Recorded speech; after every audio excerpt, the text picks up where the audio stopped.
মোমেন কাউকে ধোকাও দেয় না। নবীজি বলছেন মোমেন ধোকাও খায় না। এত বেকুবও না যে তাকে কেউ ধোকা দিবে, আবার এত বাটফারও না যে সে অন্যকে ধোকা দিবে। রাসূলুল্লাহ সাল্লাল্লাহু আলাইহি ওয়াসাল্লাম বলেন মোমেন সহজ সরল, মোমেন ভদ্র ঈমান। নবীজি বলছেন ফা উহিব্বু আন আকুনা কারীমান মাগলুবান, আমি হেরে গিয়েও ভদ্র থাকতে চাই। প্রয়োজনে হেরে গেলাম কিন্তু আমি অভদ্র হতে চাই। ওয়ালা উহিব্বু আন আকুনা গালিবান লাঈমান, আমি অভদ্র হয়ে জিততে চাই না। নবীজি হাদিস, আমি অভদ্র হয়ে মন্দ আচরণ করে জিততে চাই না, বরং প্রয়োজনে হেরে গিয়েও আমার ভদ্রতা ধরে রাখতে চাই। তো এই সহজ সরল সাহাবী তিনি আল্লাহ নবী সাল্লাল্লাহু আলাইহি ওয়াসাল্লামকে বললেন, ইয়া রাসূলুল্লাহ, আপনি প্রথম কথা হলো বাহ্যিক যেই সৌন্দর্য আপনার চেহারা মোবারক সহ সমস্ত দেহের অঙ্গ প্রত্যঙ্গের যেই সৌন্দর্য বাহ্যিক, এই সৌন্দর্য সর্বশ্রেষ্ঠ সুন্দর, সবচেয়ে সুন্দর, সবচেয়ে সুন্দর। সারা দেহ একসাথে সবচেয়ে সুন্দর, প্রতি অঙ্গ আলাদা আলাদা তাও সবচেয়ে সুন্দর। তো আপনি সবচেয়ে সুন্দর, সর্বশ্রেষ্ঠ সুন্দর, আর আমি কুৎসিত কালো। কাজেই বাহ্যিক সৌন্দর্যের বিবেচনায় আপনার সাথে আমার কোনো তুলনাই চলে না। আপনি অনেক সুন্দর। নবী সাল্লাল্লাহু আলাইহি ওয়াসাল্লামের সমস্ত সাহাবী নবীজির সৌন্দর্যের এমন বর্ণনা দিছেন সেটা কোনো কুল কিনারা। শামায়েলের কিতাবের মধ্যে, শামায়েল মানে রাসূলুল্লাহ সাল্লাল্লাহু আলাইহি সাল্লামের শুধু চেহারা, সুরত, চলাফেরা, উঠা বসা, এগুলোর আলাদা বর্ণনার উপরে কিতাব আছে, ওগুলোর শামায়েলের কিতাব, শামায়েলে তিরমিজি, এরকম শামায়েলে নবী, যেখানে সাহাবায়ে কেরাম খুব মজা করে করে জোশ আনন্দে খুশিতে নবী সাল্লাল্লাহু আলাইহি সাল্লামের বাহ্যিক সৌন্দর্য, আভ্যন্তরীণ সৌন্দর্যের বর্ণনা দিয়েছেন।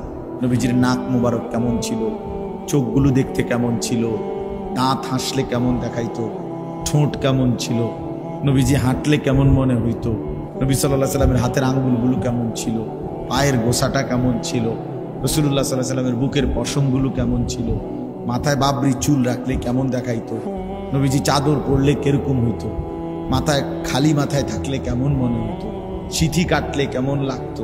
মানে এইগুলোকে সাহাবায়ে কেরাম আলাদা আলাদা বড় দরদ দিয়া, বড় মজা করে করে আল্লাহ রাসূল সাল্লাল্লাহু আলাইহি সাল্লামের সৌন্দর্যের বর্ণনা সাহাবীরা দিয়েছে। হযরত হাসান ইবনে সাবিত রাদিয়াল্লাহু তাআলা আনহু, নবীজির সাহাবী, বলছেন ওয়া আহসানু মিনকা লাম তারা কাত্তু আইনি, হে নবী, আপনার চাইতে সুন্দর আমার এই দুই নয়ন আর কাউকে দেখে নাই। ওয়া আজমালু মিনকা লাম তালিদিন নিসাউ, এবং আমি বিশ্বাস করি আপনার চাইতে সুন্দর কাউকে কোনো মা কোনোদিন প্রসব করেনি। খুলিকতা মুবাররাআম মিন কুল্লি আইব, আপনাকে আল্লাহ তাআলা সৃষ্টি করেছেন সমস্ত ত্রুটি, বিচ্যুতি, দোষ থেকে পবিত্র করে।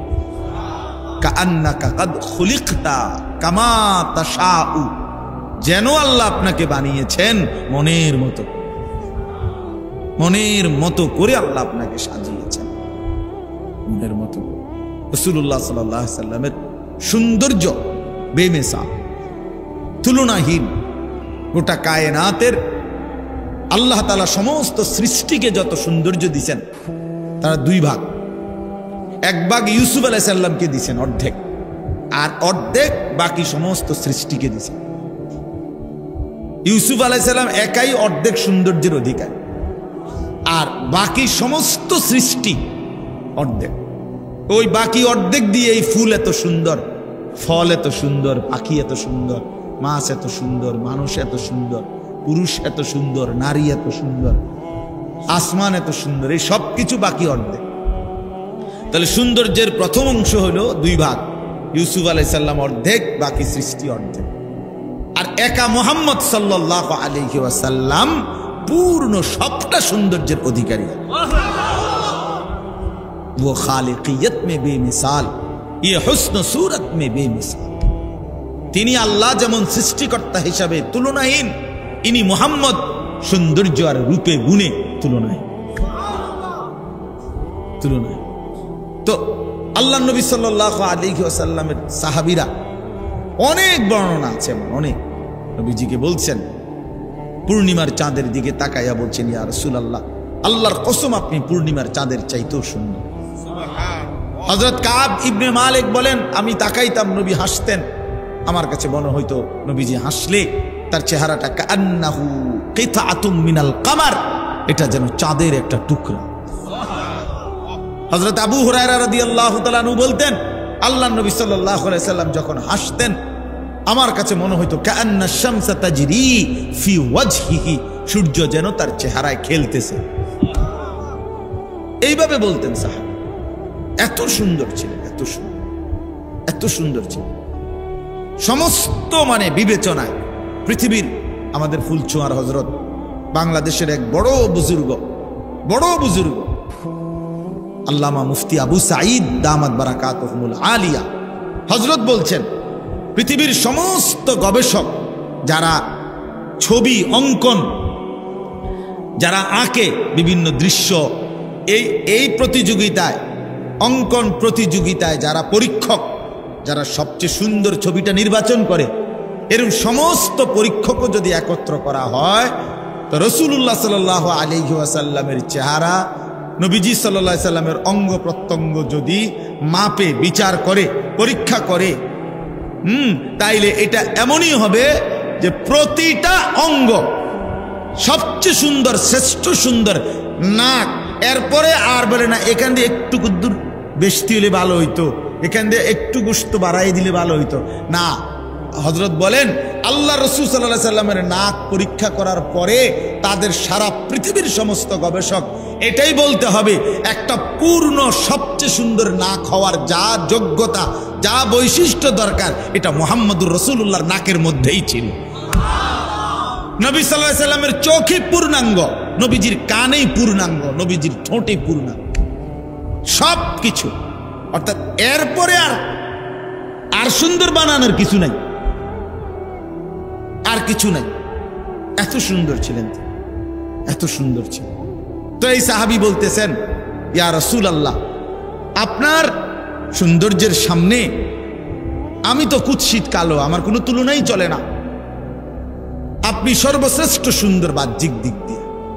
এবার আসেন, উনি দ্বিতীয় কথা বললেন, ওই হাবশী সাহাবী বলতেছেন, কালো সাহাবী, ইয়া রাসূলুল্লাহ, যেরকম ভাবে বাহ্যিক দিক দিয়ে, বাহ্যিক সৌন্দর্যের বিবেচনায় আপনার সাথে আমার কোনো তুলনা নাই, ঠিক তেমনি ভাবে আভ্যন্তরীণ সৌন্দর্য, একটা তো হলো বাহ্যিক সৌন্দর্য, আর একটা হলো অন্তরের সৌন্দর্য, আর্থিকভাবে, আভ্যন্তরীণভাবে যত গুণ, ঈমান, ইলম, হিকমত, তাকওয়া, জুহুদ, দুনিয়া বিমুখতা, সবর, তাওয়াক্কুল, যত উত্তম গুণাবলী আছে মানবীয় ভিতরে, একজন সর্বশ্রেষ্ঠ উত্তম যত আখলাক, চরিত্র, গুণাবলী, বৈশিষ্ট্য, এগুলোর দিক থেকেও আপনি সর্বশ্রেষ্ঠ।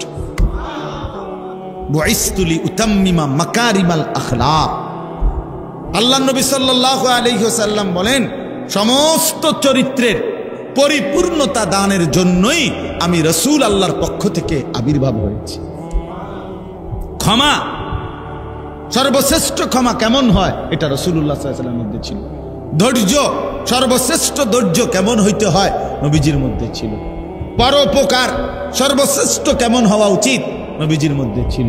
মানুষের কল্যাণকামিতা, এরকম যেই কোনো যাকেই আমরা উত্তম গুণ বলি, তার সবকিছু আল্লাহ তাআলা রাসূলুল্লাহ সাল্লাল্লাহু আলাইহি ওয়াসাল্লামের মাধ্যমে উনার মধ্যে পূর্ণ করে দিয়েছে, পূর্ণ করে দিয়েছে। হ্যাঁ, হুসনে ইউসুফ দমে ঈসা, ইয়াদে বাইদা দারি, আঁচে খুবা হামা দারন্দ, তু তনহা দার।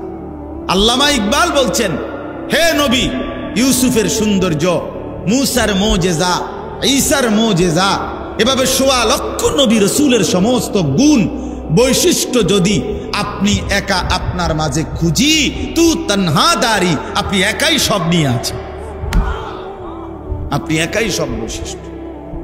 তো এই হাবশী সাহাবী বললেন, ইয়া রাসূলুল্লাহ, আপনার আভ্যন্তরীণ আর্থিক ভিতরের আখলাক, চরিত্র, গুণ, সেটাও শ্রেষ্ঠ, আমার সাথে কোনো তুলনা নাই। কিন্তু শোনেন মনোযোগ দিয়ে, উনি বলতেছেন তাইলে আমার বাহ্যিক সৌন্দর্যের সাথেও আমার কোনো তুলনা হয় না, আভ্যন্তরীণ সৌন্দর্যের সাথেও আমার কোনো তুলনা হয় না। কিন্তু ইয়া রাসূলুল্লাহ, আমি একজন সাধারণ হাবশি কালো সাহাবী, আমার জীবনটা আমি কষ্ট করেই চালাই, কোনো রকম চালাই, কিন্তু যত কষ্ট, পেরেশানি, দুঃখ, অভাব, অস্থিরতাই হয় আমার আছে, কিন্তু আমি বারবার সারাক্ষণই প্রতিনিয়ত আপনি রাসূলুল্লাহ সাল্লাল্লাহু আলাইহি সাল্লামের কাছে আসি, আপনার কাছে বসি, আর আপনার চেহারা মোবারকের দিকে তাকাই। তিনি বলেন, আল্লাহর কসম নবী, আপনার ওই চেহারায় আনোয়ার, আপনার ওই সৌন্দর্যপূর্ণ চেহারা দেখলেই আমি আমার সমস্ত দুঃখ, বেদনা, অস্থিরতা, পেরেশানি, অভাব সব ভুলে যাই, সব মিটে যায় আমার। এখন আমার প্রশ্ন হলো, আমি তো দুনিয়াতে আপনাকে দেখে নয়ন জুড়াই, আপনাকে দেখলে আমার দিল শান্ত হয়, আপনাকে দেখলে আমার কলিজা ঠান্ডা হয়। এখন মৃত্যুর পরে আপনিও একটা সময় চলে যাবেন, আমিও একটা সময় চলে যাব। আল্লাহ তাআলা আপনাকে সর্বশ্রেষ্ঠ জান্নাতের মধ্যে রাখবেন আমি জানি, আমারে জান্নাত দিবেন কিনা তার কোনো নিশ্চয়তা নাই। যদি দেনও আল্লাহ দয়া করে আমার একটা জান্নাতে রাখবেন, আর আপনাকে রাখবেন সর্বশ্রেষ্ঠ জান্নাতে। এখন আমার প্রশ্ন হলো, ইয়া রাসূলুল্লাহ, দুনিয়াতে তো আমি আমার সমস্ত দুঃখ সুখের উপশম আপনি, আপনারে দেখলে আমি সব ভুলে যাই। এখন জান্নাতে যদি আমারে থাকতে দেয় এক জায়গায়, আপনি থাকবেন সুউচ্চ সুমহান জান্নাতে, সেখানে তাইলে আমি তো আপনারে দেখব না, আমি তো থাকবো একটা আমার জান্নাতে। আমি যদি আপনাকে তখন না দেখি, তো আমার জান্নাতে থাকাটাও কষ্টকর হয়ে যাবে। এই কথাটা আমি বুঝতে আসছি। আমি কি করুন তখন? আমি কেমনে থাকুন? কি ফিকির, সাহাবীদের ফিকির কি, রাসূলুল্লাহ সাল্লাল্লাহু আলাইহি সাল্লামের প্রতি ভালোবাসাটা কি? তো আল্লাহ নবী সাল্লাল্লাহু আলাইহি ওয়াসাল্লাম খামোশ হয়ে গেলেন, নবীজি চুপ হয়ে গেলেন, কোনো উত্তর দেন নাই। কিছুক্ষণের মধ্যেই আল্লাহ তাআলা এই হাবশি সাহাবীর প্রশ্নের জবাব দেওয়ার জন্য আল্লাহ তাআলা হযরত জিবরাইলকে পাঠিয়ে আল্লাহ তাআলা জবাব দিছেন, সরাসরি কোরআন নাজিল করছেন। এই কোরআন নাজিল করে জিবরাইলকে পাঠিয়ে আল্লাহ তাআলা যেই আয়াতটা নাজিল করছেন এই হাবশি সাহাবীর প্রশ্নের জবাবে, এইটাই এই আয়াত,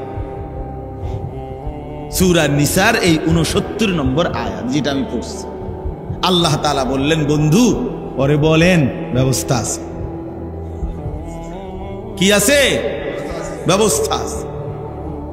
ওর যে আবেগ, আপনারে না দেখলে তার জান্নাতটাও বিষাদ হয়ে যাবে, আপনারে দেখতে চায়, আপনার সাথে থাকতে চায়, ওরে বলে দেন উপায় আছে। তো আল্লাহ তাআলা বলেন, দুইটি শর্ত পূরণ করতে হবে, দুইটি শর্ত পূরণ করলে আমি আল্লাহ ওয়াদা দিলাম, আমি এই দুই শর্ত যে পূরণ করবে এমন প্রত্যেক ইমানদার বান্দাকে আমি আল্লাহ আপনি রাসূলের সাথেই থাকতে দেব, আপনার সাথেই থাকতে দেব। শুধু আপনি না, বরং আদম থেকে ঈসা সোয়া লাখ আম্বিয়াদের সাথে থাকতে দেব। শুধু আপনারা নবীদের সাথে না, নবীদের পরে উম্মতের ইমানদারদের মধ্যে সর্বশ্রেষ্ঠ মানুষ যারা, সিদ্দিক বলে যাদেরকে, নবীর পরে উম্মতের মধ্যে মানুষের সর্বশ্রেষ্ঠ পদমর্যাদা ধর্মীয় হলো সিদ্দিক। এই সিদ্দিকদের সাথে থাকতে দেব। যারা আমার রাস্তায় শহীদ হয়েছে শহীদদের সাথে থাকতে দেব। যারা আমার নেক আল্লাহওয়ালা বান্দা তাদের সাথেই আমি থাকতে দেব। শর্ত কয়টা? দুইটা। ওয়ামান ইউতিল্লাহ ওয়ার রাসূল, সহজ শর্ত, আল্লাহ এবং আপনি রাসূলের আনুগত্য করতে হবে। জীবনভর কষ্ট করে হলেও, সুখে কিংবা দুঃখে, রাতে কিংবা দিনে, একাকী কিংবা প্রকাশ্যে, আপনি রাসূলের ইত্তেবা করতে হবে, আল্লাহর আনুগত্য করতে হবে, রাসূলের আনুগত্য করতে হবে। আল্লাহ বলেন এই দুই শর্ত পূরণ করতে বলেন, আল্লাহর আনুগত্য, রাসূলের আনুগত্য। তাহলে কি হবে? ফাউলাইকা মাআল্লাযীনা আনআমাল্লাহু আলাইহিম, তখন ওই মানুষগুলো থাকবে আমি আল্লাহ আমার যেই স্পেশাল নিয়ামত প্রাপ্ত বান্দা যারা তাদের সাথে। আমার নিয়ামত প্রাপ্ত বান্দারা 1 নাম্বার সমস্ত নবী রাসূলগণ, মিনান নাবিয়িন ওয়াস সিদ্দিকিন, সমস্ত সিদ্দিকগণ, নবীদের পরে যাদের স্তর, ওয়াস শুহাদা, আমার রাস্তায় যারা জীবন বাজি রেখে শহীদ হয়েছে তাদের সাথে তারা, ওয়াস সালিহিন, এবং আমার সমস্ত নেক বান্দারা যারা আমার হুকুম সদা প্রতিনিয়ত পালন করেছে। আল্লাহ বলেন, আর এটাও বলে দেন, শোনো বান্দা, হে ঈমানদার, হাসরের ময়দানে যদি নবী রাসূল সাল্লাল্লাহু আলাইহি সাল্লাম, সিদ্দিক, শহীদ এবং নেককারদের সঙ্গী হতে পারো, তখনই বুঝবা ওয়া হাসুনা উলাইকা রফিকা, তারা কতই না উত্তম বন্ধু তোমার। বড় বেশি উত্তম বন্ধু হবে হায় যদি নবীদের সঙ্গী হও, সিদ্দিকের সঙ্গী হও।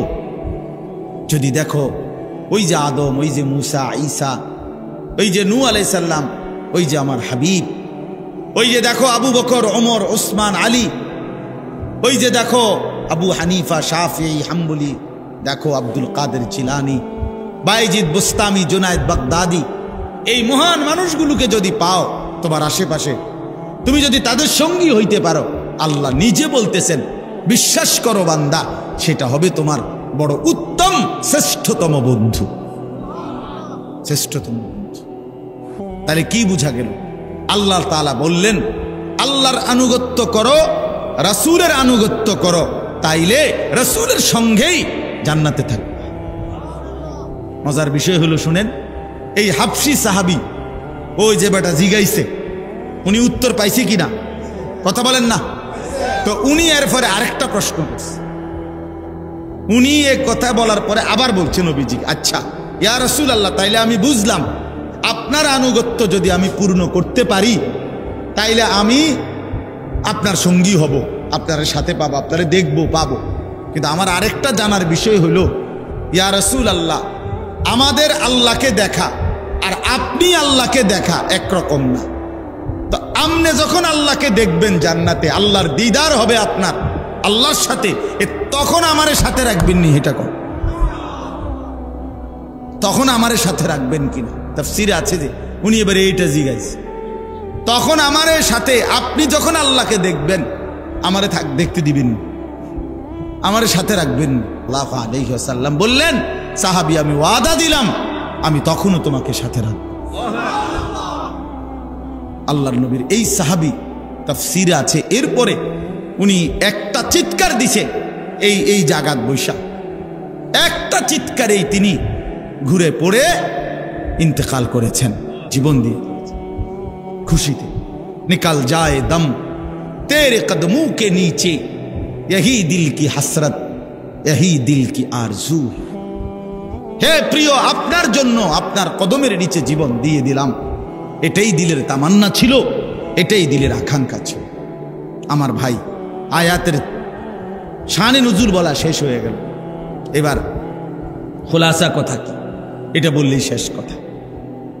মূল বক্তব্যটা কি আসলে? এবার আপনি কি বুঝলেন, আমি কি বুঝলাম? জওয়ান ভাই, তোমরা কি বুঝলা ভাই? বলো ভাই। আমরা এই উপর থেকে নিয়ে নিচ পর্যন্ত আমরা প্রত্যেকেই মুসলমান, আমরা প্রত্যেকেই মুসলমান।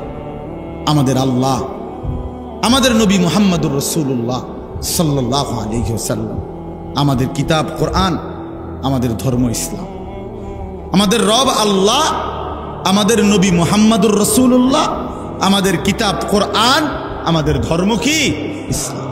এই চারটি নিয়ামত যার কাছে আছে দোস্ত, সে কেন বঞ্চিত হবে? সে কেন দুর্ভাগা হবে? সে কেন বদনসিব হবে? আহা ভাইয়া, এত বড় সর্বশ্রেষ্ঠ চারটি নিয়ামত যার আছে, যার পুঁজি, সে কেন জাহান্নামী হবে? সে কেন বরবাদ হইল? সে কেন আল্লাহর অবাধ্যতা করলো? আল্লাহ যার রব, মুহাম্মদুর রাসূলুল্লাহ যার রাসূল, কোরআন যার কিতাব, ইসলাম যার ধর্ম। আমার বন্ধু, কি কারণে আমরা হেরে গেলাম? কি কারণ? কি কারণ? আজকের পৃথিবীতে যারা আমার ভাই, আমার এই শেষ কথাগুলো মনোযোগ দিয়ে শুনুন। আজকের পৃথিবীতে যারা খ্রিস্টান, সারা পৃথিবীতে গোটা ইউরোপের সব খ্রিস্টান, তাদের কারো কাছে, কসম আল্লাহ, তাদের কারো কাছে খ্রিস্টানরা ঈসা নবীর অনুসারী, কিন্তু তাদের কাছে ঈসা নবীর উপরে নাজিলকৃত আল্লাহ যেই ইনজিল কিতাব নাজিল করছে, আসমানি কিতাব, ওই আসমানি কিতাবের কোনো নিখুঁত কপি, ওই কিতাবের কোনো মূল কপি সারা পৃথিবীর এই মুহূর্তে সারা পৃথিবীতে যত কোটি কোটি খ্রিস্টান আছে, যত জাদুঘর আছে তাদের, যত গবেষণাগার আছে তাদের, কারো কাছে, তাদের কাছে একটি নিখুঁত আল্লাহ কর্তৃক নাজিলকৃত ইনজিল আসমানি কিতাব তাদের কাছে নাই। কসম আল্লাহ, এটা তারাও মানে, তাদের কাছেও স্বীকৃত। এই ইনজিল নামে, বাইবেল নামে, কিতাবুল মুকাদ্দাস, কখনো নাম দেয় কিতাবুল মুকাদ্দাস, কখনো নাম দেয় ইনজিল শরীফ, কখনো নাম দেয় বাইবেল শরীফ, এক এক সময় এক এক শরীফ নাম দেয়, কিন্তু কোনো শরীফই আসল শরীফ না, সব হলো নকল শরীফ, আসলি না। এগুলো সব ঈসা আলাইহিস সালামকে আল্লাহ তাআলা আসমানে তুলে নেওয়ারও কমপক্ষে 600 বছর পরে লিখিত। তাদের পরবর্তী কোনো মনীষী, গুরু, ধর্মযাজকদের এই বিভিন্ন মানুষের মুখে মুখে প্রচারিত বিভিন্ন মুখ নিঃসৃত কথা বানাইয়া সানাইয়া এগুলো লিখছে। আজকের এই দিন পর্যন্ত খ্রিস্টানরা ঈসা আলাইহিস সালামের ব্যাপারে তাদের আকীদা পরিষ্কার করে বলতে পারে না। তাদের কথা হইল ঈসা, মরিয়ম, আল্লাহ, এই 3 খোদা। নাউজুবিল্লাহ। তো বলে যে আল্লাহ যে এক, তোমাদের কিতাবও তো আছে, কহ এটাও ঠিক। আল্লাহ এক খোদা, এটাও ঠিক। তাহলে যদি বলো যে 3 খোদা, এইটাও ঠিক। তো 1 খোদা, 3 খোদা, 3 খোদাই 1 খোদা, তো এটা কেমনে ঠিক? কয় এমনি ঠিক, যেমনি কই এমনি ঠিক, যেমনি কয় এমনি। না বুঝাইতে পারলে মনে করেন আমার দাদা, আমার জ্যাঠারে, আমার দাদার খুব রাগ ছিল, প্রচন্ড রাগী মানুষ ছিলেন আমার দাদা। তো ক্ষেতের মধ্যে ধান, আরে ক্ষেত ওই গরু দিয়া, হালের গরু দিয়া ক্ষেতে হাল চাষ করবার সময় আমার বড় জ্যাঠা কি কথা মনে দেরি করছে না জানি কি, দাদা এই গরুরে যেটা দিয়ে বাইরায়, যে আগের দিনের, হ্যাঁ, এইগুলা দিয়ে ফিরতে ফিরতে জ্যাঠারে একবার শোয়াই লাইছে খেতে কাদার মধ্যে। তো জ্যাঠার খুব জ্বর উঠছে, অসুস্থ হয়ে গেছে জ্যাঠা। আমার আব্বা শহরে চাকরি করতেন। আব্বা একদিন পরে শূন্য গেছে, গিয়া সব ঘটনা টটনা আমার জ্যাঠার থেকে শূন্য আমার আব্বা বুঝছে যে আমার জ্যাঠার কোনো দোষ নেই, আমার দাদা এটা না বুঝা মারছে। তো দাদারে আমার আব্বা এটা বুঝাইয়া কইছে যে আব্বা আপনি যে মারলেন বড় মিয়ারে, এইভাবে বুঝাই কইছে যে আপনার এটা ভুল হয়েছে, আপনি মানে মূলত এই ঘটনা উনি করে নাই বা এই কারণে যেটা। তো দাদা বুঝছে কথাটা যে না আসলে তারে অন্যায়ভাবে কি করছে। তো আমার দাদা চুপ করে, একটু পরে আমার দাদা হঠাৎ আমার আব্বারে কইছে, তাহলে হয়তো দৌড় দিল না কেন? বুঝেন নাই কথা? হ্যাঁ, দৌড় দিল না, এইটাই দোষ। হ্যাঁ হ্যাঁ, দোষ হলো কি দৌড় দিল না কা? হে যদি নির্দোষ হইতো তো দৌড় দিত। তাই এরা এত বেশি বানোয়াটি, খ্রিস্টানরা একেবারে গাঁজাখুরি কথাবার্তা, এদের বানোয়াটি কথা। আমাদের বাংলাদেশে এরা, এই উত্তরবঙ্গে পার্বত্য চট্টগ্রামে আপনারা জানেন প্রতিদিন মুসলমানদেরকে খ্রিস্টান ধর্ম বানানোর ষড়যন্ত্র করছে। ষড়যন্ত্র না, বানাচ্ছে প্রতিদিন। আমাদের এই ছোট্ট বাংলাদেশ, ছোট্ট এই বাংলাদেশ, আমরা দিনাজপুর ছিলাম দাওয়াত ও তাবলীগের সফরে। 40 দিনে দেখছি একটি জেলার মধ্যে না হয়তো 50টা। ওই বাংলাদেশে মিয়া একটা জেলায় কমপক্ষে 50টা হবে গির্জা বাংলাদেশে, অথচ তাদের ধর্মের কোনো গভীরতা বলতে কিচ্ছু নাই। তাদের কাছে আসমানি কোনো নিখুঁত কিতাব নাই, ঈসা আলাইহিস সালামের শিক্ষা তাদের কাছে মোটেই নাই। ইহুদি আজকের পৃথিবীতে, পৃথিবীর গোটা পৃথিবীর বিস্ফোরা, গোটা পৃথিবীর যন্ত্রণার নাম কে? ইহুদি, ইসরাইল। এই কুত্তার মতো নিকৃষ্ট জানোয়ার পৃথিবীতে কেউ নেই। এই দাজ্জাল ফেরাউন নমরুদের চাইতো নিকৃষ্ট এই ইসরায়েলের এই বর্তমান প্রধানমন্ত্রী নেতানিয়াহু। এই বেঈমান ফেরাউনের চাইতে খারাপ। ফেরাউন এত জঘন্য ছিল, নমরুদ এত জঘন্য ছিল, এত এত হিংস্র। এই ইহুদিদের কাছে আসমানি কিতাবের কোনো শিক্ষাই নেই, শুধু উশৃঙ্খলা, বিশৃঙ্খলা, সন্ত্রাসী, অন্যায়, জবরদখল, মানুষের রক্তে, মুসলমানের রক্তে জমির বিজয় দাও, এই তাদের জিন্দেগি, এই জিন্দেগি। হিন্দু ধর্মের যতগুলো কিতাব একটিও আসমানি কিতাব না। এই মহাভারত, বেদ, পুরাণ, হ্যাঁ, এগুলো সব কিছু তাদের কারো না কারো লেখা, তাদের কারো না কোনো মানুষের লেখা। তাইলে হিন্দু ধর্মের ওয়ালাদের কাছেও আসমানি কোনো কিতাব নাই। খ্রিস্টানদের কাছে আসমানি কিতাব যেটা আল্লাহ নাজিল করছে সেটা নাই। খ্রিস্টান ধর্মের ইহুদিদের কাছে আল্লাহ যেটা নাজিল করছে মুসা নবীর উপরে, তাওরাত, ওইটা নাই, বিশ্বাস করেন না। এটা গাজরের কথা না, বাস্তবতার কথা নাই আমার বন্ধু। তাহলে তাদের কারো কাছে আসমানি কিতাব নাই, আল্লাহর ওয়াহি নাই, নবীদের শিক্ষা নাই। এ কারণে তারা বিশৃঙ্খল হয়ে গেছে, এ কারণে তারা এলোমেলো হয়ে গেছে, এ কারণে তারা জাহান্নামের পথে চলে গেছে, এ কারণে তারা বরবাদির পথে চলে গেছে। কিন্তু আমার যুবক বন্ধু, তুমি নষ্ট হইলা কেন? আমার শুধু এই কথাটা বুঝায়, তুমি নষ্ট হইলা কেন? কোন জিনিসের অভাবে পড়া, কোন জিনিস না থাকার কারণে নওজোয়ান তুমি এক ওয়াক্ত নামাজ পড়ো? তোমার কি আল্লাহ নাই? তোমার কি রসুল নাই? তোমার কি কিতাব নাই? তোমার কি কোনো ধর্ম নাই? তুমি এত বড় জানোয়ার হইলা কেমনে? খোদার 365 দিনে এক বছরে কোনো দিন ফজরের নামাজ পড়লা না, তুমি এত বড় নিকৃষ্ট পশু কেমনে হইলা? কি কারণে হারায় গেলা? তুমি নষ্ট হয়ে গেল। আপনারা বলেন, আপনারা যারা বছরের পর বছর সুদ খান, ঘুষ খান, কিস্তি নেন, কি কারণে বাবা? আল্লাহকে চেনেন নাই, এ কারণে না। আপনাদের কোনো নবী নাই, আপনাদের কোনো কিতাব নাই, তাহলে ওই নাফরমান, তাহলে সুদ খান কেন? হারামখোর। কিস্তি নেন কেন? আল্লাহ থেকে নিজেকে আলাদা করে দিলেন কেন? রাসূলুল্লাহ সাল্লাল্লাহু আলাইহি ওয়াসাল্লাম থেকে নিজেকে আলাদা করলেন কেন? কথা বলেন না কেন? যাদের স্ত্রী বেপর্দা, যাদের মেয়ে বেপর্দা, যাদের নিজের জীবনে নবীজির একটা সুন্নতের অনুসরণ না, কোথায় দাড়ি, কোথায় মিসওয়াক, কোথায় দস্তরখান, কোথায় মাথায় টুপি, কোথায় রাসূলুল্লাহ সাল্লাল্লাহু আলাইহি সাল্লামের চুল মুবারক, কোথায় নবী সাল্লাল্লাহু আলাইহি ওয়াসাল্লামের মতো হাঁটা চলার অনুসরণ, কোথায় বাপ? টয়লেট বাথরুমের মধ্যে টয়লেট পেপার ব্যবহার করার প্রবণতা কোথায়? বাম পাও দিয়ে টয়লেটে ঢুকা, ডান পাও দিয়ে টয়লেট থেকে বের হওয়ার, এ কথা মনে পড়ে কতবার? খাবার শুরুতে খাবার শেষে নবীজির সুন্নাত কি, এটা কেন মনে পড়ে না? ঘুমের শুরুতে ঘুমের শেষে রাসূলুল্লাহর তরিকা কি, এটা কেন মনে পড়ে না বাপ?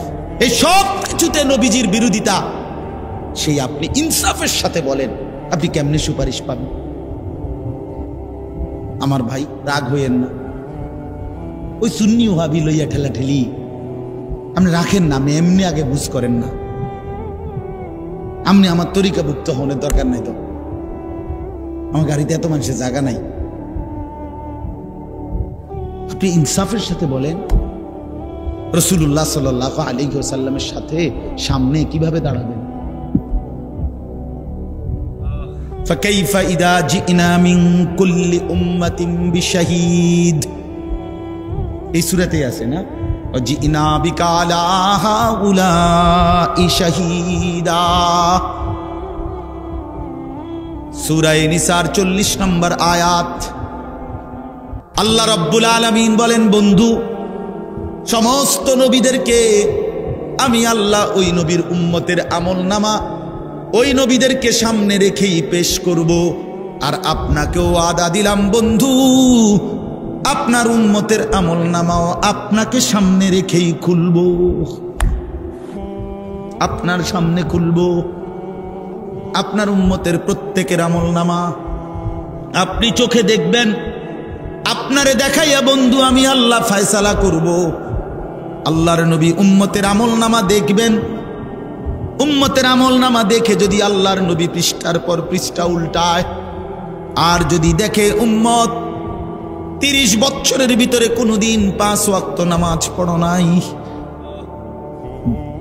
20 বছরে কোনোদিন সুদের লেনদেন ছাড়ো নাই, প্রতিদিন ওজনে কম দিছ, প্রতিদিন ব্যবসায় কাস্টমারকে ঠকাইছ, প্রতিদিন পণ্যের গুণাগুণ মিথ্যা বলেছ, হারাম রোজগারের ফিকিরে ছিলা, ঘরে রঙিন টেলিভিশন চলছে, স্ত্রী বেপর্দা, মেয়েটাও বেপর্দা, ছেলেটাও নামাজ পড়ে না, ঘরের কেউ ফজরের নামাজে ওঠে না, চেহারায় সুরতে চলনে বলনে কোনো কিছুতেই রাসূলুল্লাহর সুন্নাতের কোনো নমুনা নাই।